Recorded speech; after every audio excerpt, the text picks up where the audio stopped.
Stall પર petrol બોમ્બના ઘા કરી દુકાન સળગાવવાના મામલામાં પોલીસે સૂત્રધાર સહિત 3ની ધરપકડ કરી હતી। ફરાર અન્ય એકની શોધખોળ તેજ કરવામાં આવી હતી।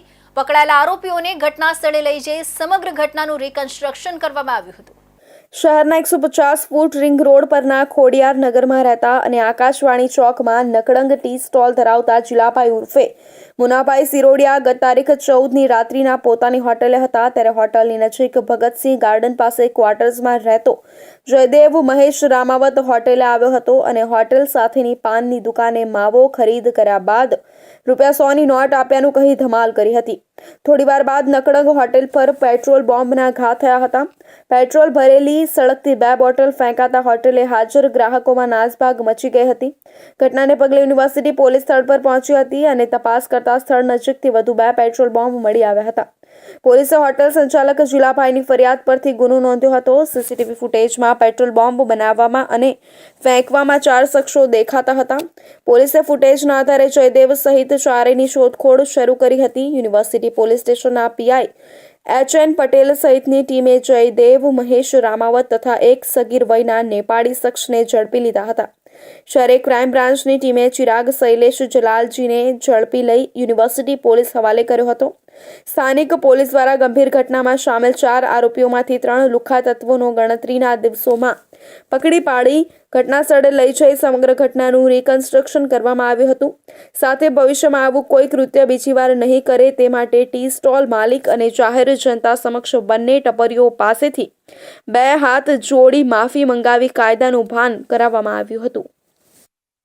3 દિવસ પહેલા રાજકોટના નકળંગ ટી સ્ટોલ પર જે લુખ્ખા તત્વો દ્વારા પેટ્રોલ બોમ્બ ફેંકી ઘા કરવામાં આવ્યો ત્યારે અત્યારે પોલીસ દ્વારા 3 લુખ્ખા તત્વોને પકડી કાયદાનું ભાન કરવામાં આવી રહ્યું છે।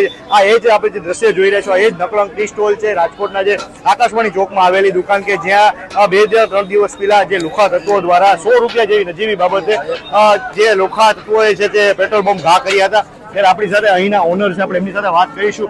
શું કહેશો એમને કે આ જે ઘટના કઈ રીતે બની હતી? ત્યારે આપણી સાથે અહીંના ઓનર છે, એમની સાથે વાત કરીશું કે જે લુખ્ખા તત્વો છે કઈ રીતે ત્રાસ લોકો ઉપર કરી રહ્યા છે। ત્યારે અહીંના જે ઓનર છે જે આપણે એમની સાથે વાત કરીશું। શું કહેશો કે આ જે ઘટના બની હતી, શું આખી ઘટના હતી, કઈ રીતે આખી ઘટના બની હતી?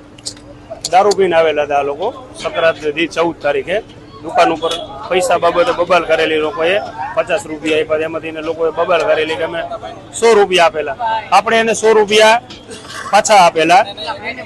એ છતાંય એ લોકો ખોટી બબાલ કરતા હતા કે નહીં હવે ₹100 નહીં જોતું, અમારે બધું બંધ કરી દીધું, બધાને છરીયું મારી દે આવું બધું કરતા। અમારા કસ્ટમર જાજા હતા એટલે અમે ધક્કાધુક્કી કરીને લોકોને તગડી મૂકેલા અહીંથી। પછી કલાકોની ગણતરીમાં પાછા આવેલા એ લોકો અને પેટ્રોલની બોટલું ભરી સીધી દુકાન ઉપર ઘા કર્યો લોકો। અન્ય આપણી સાથે વ્યક્તિ છે, આપણે એમની સાથે વાત કરીશું। કાકા, શું કહેશો તમે આખી ઘટના કઈ રીતે જોવો છો? પોલીસ અત્યારે જે કામગીરી કરી છે પોલીસની કામગીરી અત્યારે સર બહુ બિરદાવવા લાયક છે। કે આવારા તત્વોને અત્યારે જે અહીંયા સર્વિસ કાઢ્યું અને જે કંઈ અહીંયા અમારી સમક્ષ લઈ આવ્યા અને જે કંઈ બધી માફી મંગાવી એ બદલ અમે યુનિવર્સિટી પોલીસ અને રાજકોટ કમિશનર સાહેબનો ખૂબ ખૂબ આભાર માનીએ છીએ। ધન્યવાદ। તો આ હતા નકળંગ ટી સ્ટોલના માલિક, જેમનું કહેવાનું છે કે જે રીતે લુખ્ખા તત્વો દ્વારા અમારી ઉપર જે હુમલો કરવામાં તેને પોલીસે ગણતરીની કલાકોમાં પકડીને કાયદાનું ભાન કરાવ્યું છે। ત્યારે આવી કોઈ ભવિષ્યમાં ઘટના ન બને તે માટે રાજકોટ પોલીસ આનાથી પણ